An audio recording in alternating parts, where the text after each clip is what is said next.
saya coba jawab apa yang ditanya, yang tadi nggak ada yang jawab. Gitu. Terkait apa sih tentang 9 dash line ini, apa sih 11 dash line ini.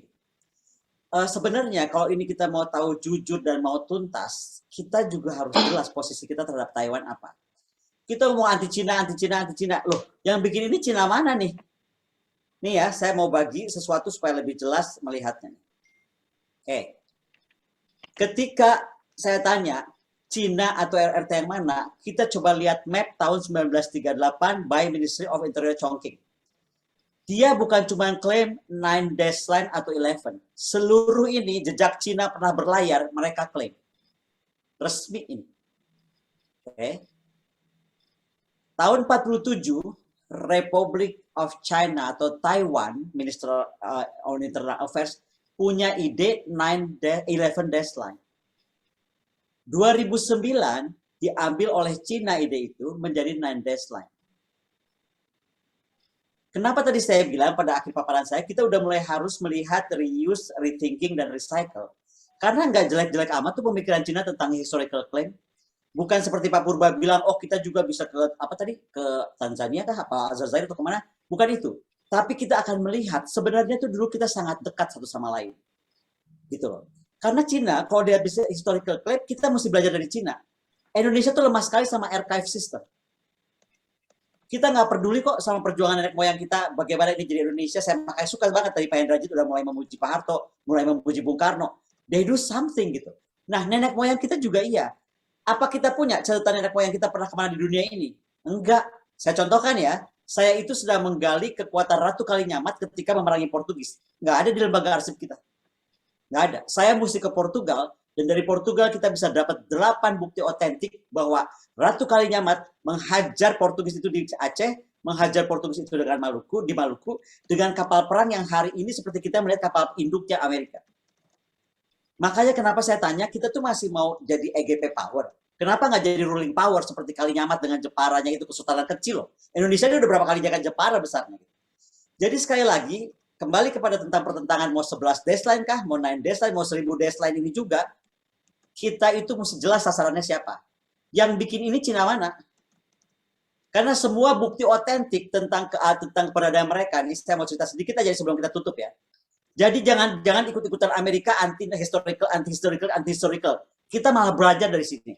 Dia itu udah punya catatan ke sana sejak dinasti Timur Han 206 sebelum Masehi. Sudah tertulis dia ada kepulauan ke sana gitu. Kemudian dia punya peta yang namanya Yongzheng, itu juga semua sudah sangat jelas gitu kan. Di akhir Qing Dynasty tahun 46, RRT itu atau Cina itu udah protes sama invasi Prancis dan Jerman terhadap terhadap Pransia. Jadi, kalau mau ditanya lagi, Yuan Dynasty udah punya tentang mereka. Ming udah, Qing udah. Jadi, kalau orang punya catatan lengkap tentang keberadaan nenek moyang mereka kemana, kita jangan cuma bisa komplain atau ikut-ikutan Amerika seolah-olah historical itu salah. Enggak juga, gitu loh. Malah menunjukkan misalnya Sriwijaya Majapahit, kita mungkin pernah bersama-sama bersinggungan di Taiwan, kita nggak tahu. Buktinya Taiwan sekarang kartanya kayak kita, gitu. Jadi jangan dulu lihat itu sebagai ancaman. Malah dekati karena apa? Kalau mau lihat ancaman, tadi saya tanya, kita mau ruling power. Kalau ruling power udah bisa ditawar lah. Militer kita mesti kuat. Udah titik, nggak bisa dibahas. Nggak bisa lagi ngomong, anggaran hanya segini, anggaran hanya segitu, nggak bisa. Kalau udah ngomong menjadi ruling power, udah. Ancamannya apa, pembangunan kekuatannya apa, titik. Gitu. Nah, kalau itu nggak bisa dipenuhi, coba kita lay down sedikit. Gitu. Saya tuh orang sangat militeristik, tapi kalau udah kayak urusan Cina ini, pusing kita, Pak. Kita akan terbawa-bawa, digunakan oleh negara coalition of the living, digunakan negara-negara itu untuk menghajar Cina, kita nggak dapat apa-apa. Itu yang jangan sampai terjadi. Jadi historical claim itu nggak buruk-buruk amat. Malah ini waktunya Indonesia gali sejarah Sriwijaya, Majapahit, Jepara, apapun, Aceh, saya nggak tahu lah. Semua kerajaan-kerajaan besar kita. Disitulah kita akan bersinggungan. Dan sekali lagi, saya sepakat bahwa apapun yang dibuat oleh Cina itu mendingan bilateral. Karena kalau multilateral memang pusing, nggak akan bisa nggak ada ujung ceritanya. Jadi sekali lagi kita realistik saja. Di titik ini kita mau jadi apa? Tapi tadi ada chat terakhir yang menyatakan bahwa Cina EGP, saya rasa beliau salah mengerti. Kalau Cina EGP dia nggak akan hadir sekuat ini dalam faktor ekonominya, dalam faktor teknologinya, dalam faktor militernya, dalam faktor pembangunan kekuatannya. Jadi saya kira kita harus belajar dari manapun juga apa yang kita mesti belajar. Kalau hari ini kita mesti belajar dari Cina, belajar dari Cina.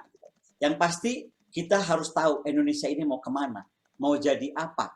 Sehingga kita tadi tahu antara dua pilihan ini kita mau jadi, kalau honest broker kita nggak perlu kuat-kuat aja militernya, ikuti aja anggaran pertahanan berapa terus.